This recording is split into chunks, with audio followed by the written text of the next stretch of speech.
نحمده ونصلي على رسوله الكريم اما بعد اعوذ باللہ من الشیطان الرجیم بسم اللہ الرحمن الرحیم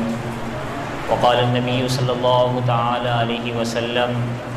من اعتکف العشر الاواخر فی رمضان کان کحجتین او عمرتین او کما قال علیہ الصلاۃ والسلام۔ رمضان المبارک کا بابرکت مہینہ اللہ رب العزت نے مسلمانوں کے ایمان کو بڑھانے کے لیے اور روحانی ترقی عطا فرمانے کے لیے عطا فرمایا ہے۔ ہم مسلمان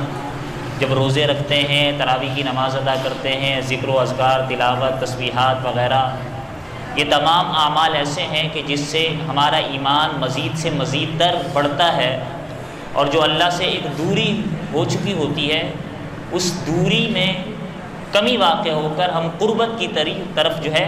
مائل ہوتے ہیں، اللہ کے قریب ہوتے ہیں۔ اور جیسے جیسے رمضان المبارک کے مہینے گزرتے ہیں، آدھا رمضان گزرا، پہلا عشرہ گزرا، دوسرا عشرہ اختتامی پذیر جو ہے آدھے رمضان کے بعد دوسرا عشرہ اپنے اختتام کی طرف جاتا ہے، اب اس کے بعد تیسرا عشرہ آتا ہے، تو تیسرا عشرہ انتہائی جو ہے اعلیٰ، عمدہ اور باقی تمام عشروں سے زیادہ فضیلت والا ہے۔ اس کی ایک وجہ یہ ہے کہ اس تیسرے عشرے میں مزید اللہ تعالیٰ نے اپنے قریب کرنے کے لیے اور فرشتوں کی مشابہت، فرشتوں کی نسبت بندوں کو دینے کے لیے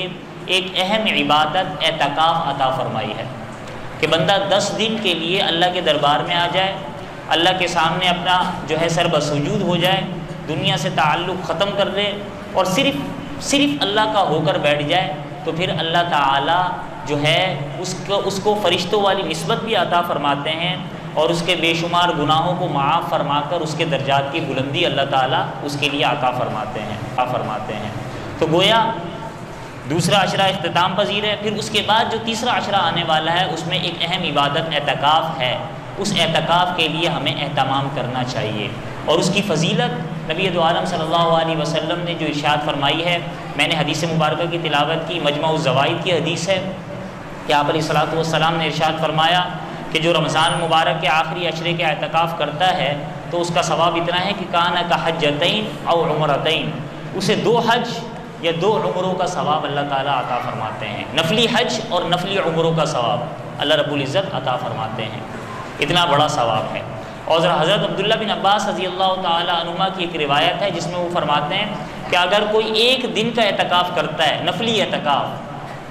سنت نہیں، نفلی اعتکاف کرتا ہے 1 دن کا، تو اس معتکف اور جہنم کے درمیان اللہ تعالیٰ 3 خندقوں کا فاصلہ فرما دیتے ہیں، اور ہر خندق کی چوڑائی لمبائی زمین و آسمان جتنی ہے، یعنی اس کا اور جہنم کا اتنا فاصلہ ہو جاتا ہے، تو گویا وہ جہنم میں جانے والا نہیں ہے، وہ جنت میں جانے والا ہے۔ یہ 1 دن کے نفلی اعتکاف پر ثواب ہے، تو 10 دن کا اعتکاف کرے گا اس کو کتنا ثواب ملے گا؟ پھر حدیث مبارکہ میں آتا ہے کہ نبی دو عالم صلی اللہ علیہ وسلم نے ہمیشہ اعتکاف فرمایا ہے، کانا یعتکف العشر الاواخر، آپ علیہ الصلوۃ والسلام آخری عشرے میں اعتکاف فرمایا کرتے تھے، اور ہمیشہ 1 سال ایسا ہوا کہ حضور علیہ الصلوۃ والسلام نے ناغہ فرمایا، ایک وجہ تھی اس وجہ سے، لیکن اس سے اگلے سال آپ علیہ الصلوۃ والسلام نے 10 دن نہیں پھر 20 دن کا آپ علیہ الصلوۃ والسلام نے اعتکاف فرمایا۔ اور آپ علیہ الصلوۃ والسلام کی وفات کے بعد جو ازواج مطہرات رضوان اللہ تعالی علیہن جو تھیں، وہ بھی ہمیشہ گھروں میں اعتکاف کیا کرتی تھیں، کبھی انہوں نے ناغہ نہیں فرمایا۔ تو لہٰذا ہمیں بھی اس کی کوشش کرنی ہوئے۔ علماء فرماتے ہیں کہ اعتکاف کرنے کے بہت سارے فائدے ہیں۔ نمبر 1، پہلی بات تو یہ کہ جب 10 دن کے لیے مسلمان اللہ کے دربار میں حاضر ہو جاتا ہے تو گناہوں سے وہ بچ سکتا ہے، کہ وہ گناہ جو مسجد سے باہر اس سے ہو رہے تھے، اب مسجد میں آنے کی وجہ سے اہم ترین مقام ہے، اہم ترین جگہ ہے، تو یہاں وہ گناہوں سے بچ سکتا ہے، اور پھر اسے اس کا ڈر بھی ہونا چاہیے کہ اگر باہر میں کوئی گناہ کر رہا ہوں تو مسجد کے اندر اگر میں گناہ کروں گا تو اس کا عذاب باہر گناہ کرنے کی بنسبت زیادہ ہوگا۔ اہم جگہ ہے نا، جگہ کی وجہ سے اس گناہ کا عذاب بھی بڑھ جایا کرتا ہے۔ تو پہلی بات تو یہ۔ دوسری بات یہ ہے کہ اب اسے وہ عمل جس کے کرنے کا موقع نہیں مل رہا تھا وہ اعتکاف کے دوران کر سکتا ہے، ذکر و اذکار، تسبیحات، تلاوت، قرآن مجید کے ختم وغیرہ، اور بلکہ احادیث مبارکہ کے مفہوم میں یہاں تک آتا ہے کہ اگر اعتکاف میں بیٹھے ہوئے کوئی شخص اعتکاف کرنے کی وجہ سے کسی عمل میں شریک نہیں ہو سکا اور عموماً وہ اس عمل میں شریک ہو سکتا تھا، جیسے کسی مریض کی عیادت کرنا، کسی بیمار کی عیادت کرنا، کسی انتقال کے جنازے پر جانا، اس نے شریک ہونا تھا، اس کی نیت تھی اور وہ شریک ہوتا تھا، لیکن اعتکاف کی وجہ سے اس ثواب کے کام میں وہ شریک نہیں ہو رہا، تو اعتکاف میں بیٹھے ہوئے اللہ تعالیٰ اسے اس نیکی کا ثواب بیٹھے بیٹھے یہاں پر عطا فرما دیں گے۔ تو اتنی فضیلت والا عمل ہے اعتکاف۔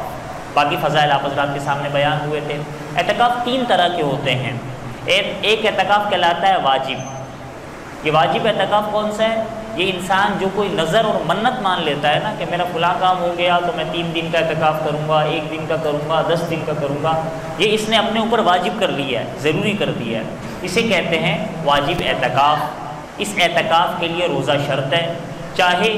رمضان میں اعتکاف کرنے کے لیے وہ نیت کر رہا ہے یا رمضان کے علاوہ۔ دوسرا اعتکاف ہوتا ہے اعتکاف مسنون، سنت علی الکفایہ اسے کہا جاتا ہے۔ یہ رمضان کے آخری عشرے کا جو اعتکاف ہے یہ اعتکاف مسنون ہے، سنت ہے۔ حضور علیہ الصلوۃ والسلام نے جیسا کہ پہلے ذکر کیا گیا کہ ہمیشہ یہ فرمایا ہے۔ یہ سنت علی الکفایہ کا مطلب یہ ہے کہ اگر بستی میں سے کوئی نہ کوئی اعتکاف میں بیٹھا ہوا ہے اس مسجد کے اندر، بستی والی مسجد کے اندر، تو تمام کی ذمہ داری سے گویا وہ کفایت پوری ہو رہی ہے، تمام کے ذمے سے اٹھ رہا ہے۔ لیکن اگر کوئی بھی اس مسجد میں اعتکاف میں نہیں بیٹھا تو ساری بستی والے گناہ گار ہوں گے۔ مسجد کے اندر کوئی بھی اعتکاف نہیں بیٹھا تو اس مسجد کو جو بستی لگتی ہے، جو علاقہ لگتا ہے، وہ سارے علاقے والے گناہ گار ہوں گے۔ لہٰذا ہر مسجد میں کچھ نہ کچھ اعتکاف کے لیے بیٹھنا چاہیے، چاہے وہ جامع مسجد ہو یا جامع مسجد نہ ہو، لیکن مسجد میں اعتکاف کے لیے کسی نہ کسی کو ضرور بیٹھنا چاہیے۔ تو یہ تھا سنت اعتکاف۔ اس میں بھی روزہ شرط ہے، روزہ ضروری ہے۔ اگر روزہ نہیں رکھے گا یا عذر کی وجہ سے روزہ چھوڑے گا، دونوں صورتوں میں اعتکاف ٹوٹ جائے گا۔ کسی بھی وجہ سے اسے روزہ چھوڑنا پڑ گیا، اعتکاف اس کا ٹوٹ جائے گا، تو لہذا اعتکاف میں روزہ شرط ہے۔ تیسرا اعتکاف ہوتا ہے نفل اعتکاف جسے کہا جاتا ہے، یا مستحب اعتکاف کہا جاتا ہے، کہ انسان چند لمحے کے لیے، چند گھنٹے کے لیے، کچھ دیر کے لیے مسجد میں آ رہا ہے، اعتکاف کی نیت کر لے، اندر داخل ہوتے ہوئے اعتکاف کی نیت کر لے۔ اردو زبان میں کہتے ہیں کہ میں اعتکاف کی نیت کرتا ہوں۔ وہ چند سیکنڈ بیٹھے گا وہ اس کا اعتکاف میں لکھا جائے گا، وہ چند گھنٹے بیٹھے گا وہ اس کا اعتکاف میں لکھا جائے گا، کیونکہ جیسا کہ ایک حدیث مبارکہ میں آتا ہے کہ اگر کسی شخص نے مغرب سے عشاء تک ثواب کی نیت سے، اعتکاف کی نیت کے ساتھ مسجد میں بیٹھا اور اس دوران اس نے کوئی غیر ثواب کا عمل نہیں کیا، ثواب کا عمل کیا، اللہ کی رضامندی والے اس نے اعمال کیے، جنت میں اللہ تعالیٰ اس کے لیے محل بنائیں گے۔ صرف مغرب سے عشاء تک نفلی اعتکاف کی بات ہو رہی ہے، اور جو مسنون اعتکاف کرے گا اس کے ثواب تو آپ حضرات کے سامنے میں نے کل بھی بیان کیے اور اس کا ہمیں اندازہ ہو